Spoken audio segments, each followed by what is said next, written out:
Nou, wat wij dwang gaan in de opdracht van de gemeente is dat de oude trog in de diek terug van Waarden eruit gaat. En dat er een hele nieuwe diek online wordt hier langs het spoor. En daar ben we nou maar starten met de eerste werkzaamheden wat je hier op achtergrond ziet.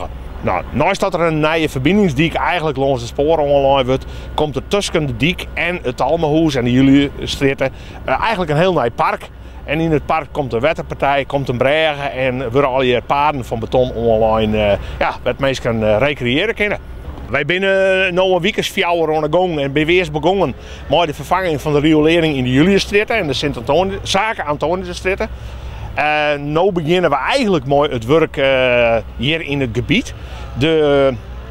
We proberen dat natuurlijk maar zo min mogelijk oerles van de omjouwing te gaan. Maar zo nou en dan zullen er iets afsluiten zodat mensen er net meer los kennen. Nou, dat maakt in verband met veilig werken en ik in verband met de coronatijd dat we gewoon die afstand goed hanteren moeten.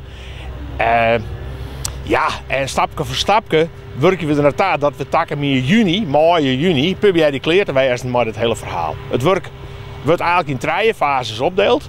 We maken eerst tot aan de bouwvak daar hier van de Roenwaai tot aan het station de eerste fase. Met een nieuwe parkeergelegenheid, met de nieuwe diek. Dan na de bouwvak starten we met het deel tussen de spoorweg, oergang en het station. De hele reconstructie daar. En als dat ding is, en dat is ongeveer gepland voor december van dit jaar, dan beginnen we na de crisis met het slopen van de oude diek, die er nu nog loopt. En dan richten we het hele park in tussen de nieuwe diek, langs het spoor en het Talmenhoes. En dan gaan we stapje voor stapje naar de aanronding, daar ergens in mei, juni, takken hier. De aanlees van de centrale as is door mede door de provincies en de gemeente om het gebied bij mijn plus achter te lezen. Nou ja, in dit gebied blijft de oude Roenwaai is lezen bleun. Nou, het is een heel groot gebied, dus dat willen we graag herinrichten.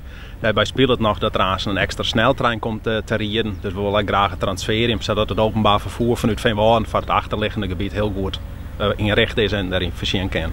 Midden in het project zit inderdaad het stationsgebouw. Wij gebruiken dat nou eerst zelf als projectbureau. Dus als er vragen binnen, de meesten kunnen altijd even langskomen. Maar ondertussen zien we samen met de NS en de provincie van op wat voor wijze kunnen we nog weer aanvulling gaan in het gebouw.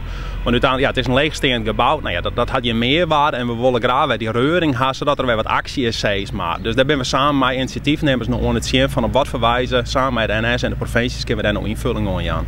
En dat werken we de komende tijd verder uit. We hebben behoorlijk lang dingen over de voorbereiding, dus ik hoop dat alles nou duidelijk is. Maar ja, het blijft wel een complexe omgeving. Je zit bij het spoor, leidt naar een gasleiding van de gasunie.